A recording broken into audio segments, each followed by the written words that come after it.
আজকে সবাই মিলে কোথায় যাচ্ছে? চলো দেখে নি মিলির পরিবার স্টেশনে কেন দাঁড়িয়ে আছে।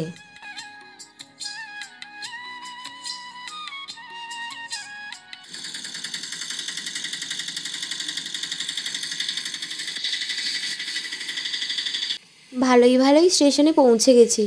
অটোওয়ালাটা যা দেরি করে অটো চালাচ্ছিল, পৌঁছাবো কি না তাই ভাবতে পারছিলাম না। কিরে তোরা এদিকে আয়, সাইড হয়ে দাঁড়া, চারিদিকে যে ভিড়, কখন ট্রেন আসবে কে জানে। মামা আমার কোথায় যাচ্ছে? আমরা যাচ্ছি রিমলি দিদির মামার বাড়ি। এ কি মজা! মাম পিপি কোথায় গেল?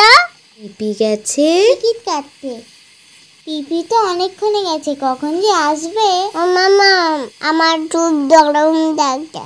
আচ্ছা বাবা, কিছু একটা ব্যবস্থা করছি, দাঁড়া পিপি আসুক। ওই তো পিপি চলে এসেছে। আমার দুধ গরম ডাকছে।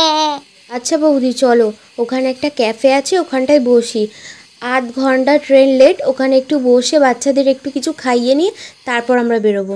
এদিক দিয়ে এসো, এই তো কাছেই। আমি অনেকবার এসেছি এখানে, বেশ সুন্দর, দেখো পুরো পরিবেশটা মনোরম। দাদা এখানে পাখাটা একটু চালিয়ে দেবেন? হ্যাঁ হ্যাঁ দিদি, যাচ্ছি।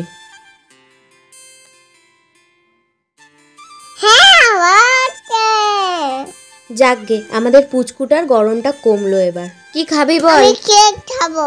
আমি তো জানি সবার কত প্রিয় কেক, তাই একটা কেক বলেছি। বাচ্চারা তাড়াতাড়ি কেকটা কিন্তু শেষ করতে হবে, নয়তো ট্রেন আবার এসে আমাদেরকে না নিয়েই চলে যাবে, বুঝেছো? তাই তাড়াতাড়ি সবাই খেয়ে নাও। ঠিক আছে। পিঙ্কি তুমি কিছু খাবে না? না না বৌদি ভাই, আমি কিছু খাবো না। এনিমি দিদি কি আছে? কিছু না রে বনু, আসলে অনেকদিন পর মামা বাড়ি যাচ্ছি, খুব আনন্দও হচ্ছে, আবার মনটাও খারাপ লাগছে। ওদিকে মাকে নিয়ে আসতে পারিনি, মা যাবে না বললো। এখন কি আর করা যায়, চল চল কেকটা খেয়ে নি। হ্যাঁ খেয়ে নে তাড়াতাড়ি। দাদা প্লেটটা নিয়ে যান।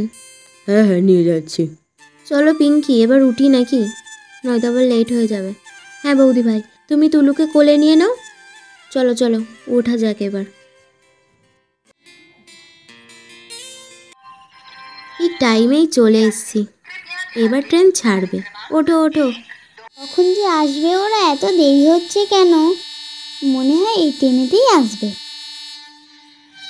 মাসি মাসি কেমন আছো মাসি?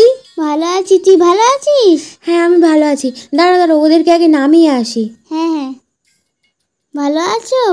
হ্যাঁ মাসি ভালো আছি, তুমি ভালো আছো? হ্যাঁ ভালো আছি। সবাই নেমেছে? দিদা দিদা কেমন আছো দিদা? ভালো আছি, তুমি ভালো আছো?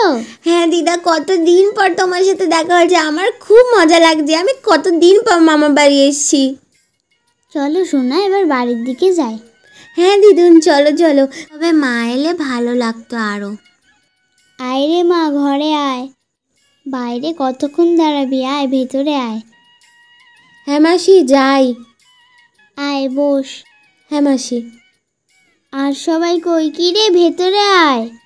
হ্যাঁ মাসি যাচ্ছি, বাইরেটা একটু দেখি তারপর যাচ্ছি। আয় আগে একটু বস, তারপরে দেখবি। দিদুন আমি চারিদিকটা ঘুরে দেখি না? না না, আগে এসেছো, হাত পা ধোবে, কিছু খাবে তারপর। কি রে পিঙ্কি, ভেতরে আয়।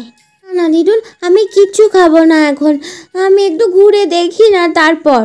না, আগে গিয়ে বসো, তারপর আমি জল খাবারের কিছু ব্যবস্থা করি। না না, কিছু করতে হবে না, এখন তো সন্ধে হয়ে গেছে, তাড়াতাড়ি ভাত খেয়ে শুয়ে পড়বো।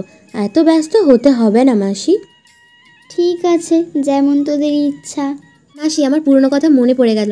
তোমার মনে আছে যখন সেই রিমি দিদিকে দেখতে আসে, চারিদিকটা কেমন মাটির ঘর, এখন কত কিছু চেঞ্জ হয়ে গেছে, মাটির ঘর থেকে পাকা ঘর হয়ে গেছে, কিন্তু আগের দিনগুলোই ভালো ছিল। হ্যাঁ রে মা, তখন সব কিছু কত ভালো ছিল। পিঙ্কি আগে এখানে মাটির ঘর ছিল? হ্যাঁ বৌদি ভাই, এখানে আগে মাটির ঘর ছিল। মায়ের যদি না কাজ থাকতো তাহলে মাও আসতে পারতো, কি যে মজা হতো। তবে কি এখন থেকে শুধু শুধু মজার মজার ভিডিও আসবে, তোমরা দেখতে থাকো। বাই।